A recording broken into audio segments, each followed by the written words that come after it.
A Fantástica Fábrica de Chocolate, escrito pelo grande ícone da literatura infanto-juvenil Roald Dahl, acontece como uma versão mais lúcida do Alice no País das Maravilhas, do Lewis Carroll. O Roald Dahl foi um autor britânico conhecido por obras infanto-juvenis de grande expressão, como Matilda, As Bruxas, James e o Pêssego Gigante. Nesse aqui, o protagonista é o Charlie Bucket, que é uma criança extremamente pobre, porém muito amorosa, que tem na família o seu maior tesouro. A vida do Charlie vai mudar quando ele se torna uma das 5 crianças sorteadas para um passeio inédito pela lendária e misteriosa fábrica de chocolate do Willy Wonka, o maior e mais revolucionário chocolateiro do mundo. Era uma fábrica magnífica, maravilhosa, tinha enormes portões de ferro, era toda cercada por um muro gigantesco, soltava nuvens de fumaça pelas chaminés e zumbidos estranhos saíam de dentro dela. Um cheiro forte e delicioso de chocolate derretido se espalhava por todos os lados,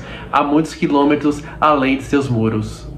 A história toda é contada principalmente pelo ponto de vista do Charlie. Existe um tom sempre de virtuosidade, de esperança. Ao contrário da Alice e do Carroll, porém, a virada fantástica do Charlie acontece então como uma grande redenção, como um escape miraculoso. Mas isso é claro apenas para o Charlie, porque os seus colegas de passeio vão ter uma experiência bem diferente da dele. Isso porque, ao contrário do herói, os demais sorteados são crianças ricas, insuportáveis, traiçoeiras. São crianças que só ganharam aquele ingresso para aquele passeio porque elas são privilegiadas, e quando elas não têm um comportamento blasé ou afetado, elas são mimadas, gulosas, corruptas, gananciosas. Elas não obedecem os pais, os mais velhos, são mal educadas, não têm escrúpulo nenhum, e vai ser justamente por isso que aos poucos aquela excursão vai se tornando o verdadeiro inferno delas. O Willy Wonka, que pensando nesse link com Alice seria o chapeleiro maluco, ele é um figurão excêntrico, meio biruta, ele parece ao mesmo tempo um mago e um cientista maluco. Ele é quase uma entidade porque ele esteve recluso durante um bom tempo, mesmo sendo o chocolateiro mais famoso do mundo, e ele sempre foi alvo de muita especulação por parte da mídia e principalmente do público. Então o passeio começa, o Willy Wonka é o grande anfitrião, ele vai apresentando as bizarrices da fábrica com todo o orgulho e encanto pelo trabalho da vida dele. E à medida que o passeio avança, a fábrica Wonka vai cada vez mais subvertendo a expectativa que se tem sobre doces, a expectativa sobre os limites da experiência de se comer um chocolate. E é nesse sentido que a obra do Carroll ela vai se fazer ainda mais percebida como uma referência direta, principalmente porque a experiência ali na fábrica Wonka vai ficando cada vez mais nonsense, vai assumindo cada vez mais ares psicodélicos, vai ficando cada vez mais imprevisível. E como no verdadeiro encontro de almas, o único convidado ali que parece de fato falar a mesma língua do Willy Wonka, que realmente entende a proposta dele e o grande barato daquelas invenções, é o Charlie. O Charlie aceita a maravilha daquilo tudo, sem se preocupar em medir nada com a régua da lógica, ou sem pensar no valor utilitário daquelas invenções. E a partir daí você vai sendo apresentado às invencionices do Willy Wonka, e como ele tem sempre essa aspiração de elevar o chocolate a uma experiência transcendental, e conversa não só com necessidades básicas, mas também com delírios e fantasias, que oferecem escape e divertimento, mas apenas para as crianças que têm bons modos. Só que a fábrica do Willy Wonka vai ser basicamente esse grande organismo vivo que vai literalmente engolir toda e qualquer criança que passar dos limites. Cada setor da fábrica vai estar operando diretamente contra o que cada criança tem de mais condenável e de mais pecaminoso. É como se, muito mais do que um laboratório fantástico, aqueles espaços fossem, na verdade, grandes armadilhas. E vendo por esse ponto, aquelas salas são projetadas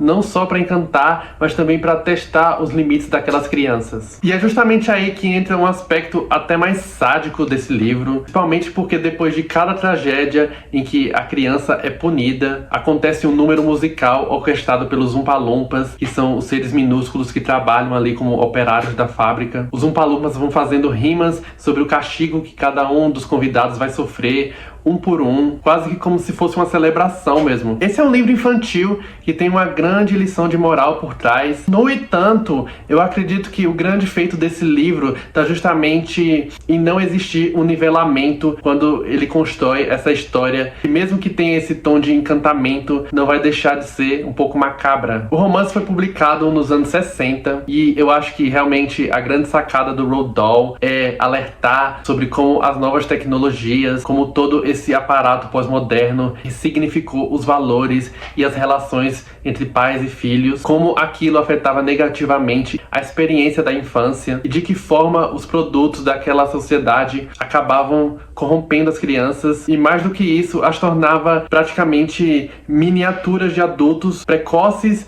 mal educados, cínicos, egoístas. A criança mais criança do livro é justamente uma cujo o direito de ser criança lhe foi roubado, porque desde o começo do livro o Charlie ele já apresenta essa consciência e essa responsabilidade a respeito da sua condição, aquela condição de miséria em que ele e a família dele vivem, e é justamente a partir dessa inocência e dessa curiosidade que o Charlie, ao contrário das demais crianças que acabaram caindo em desgraça devido ao seu mau comportamento, vai acabar recebendo a grande recompensa daquele passeio. A Fantástica Fábrica do Chocolate vai então propor esse realinhamento da relação pai e filho. Os pais precisam reavaliar os seus caminhos para criar indivíduos mais íntegros e as crianças devem respeitar os pais e não se entregarem apenas às suas vontades. Só que para mim o que fica de mais incrível aqui é justamente aquela nuance constante entre o fascínio e o assombro.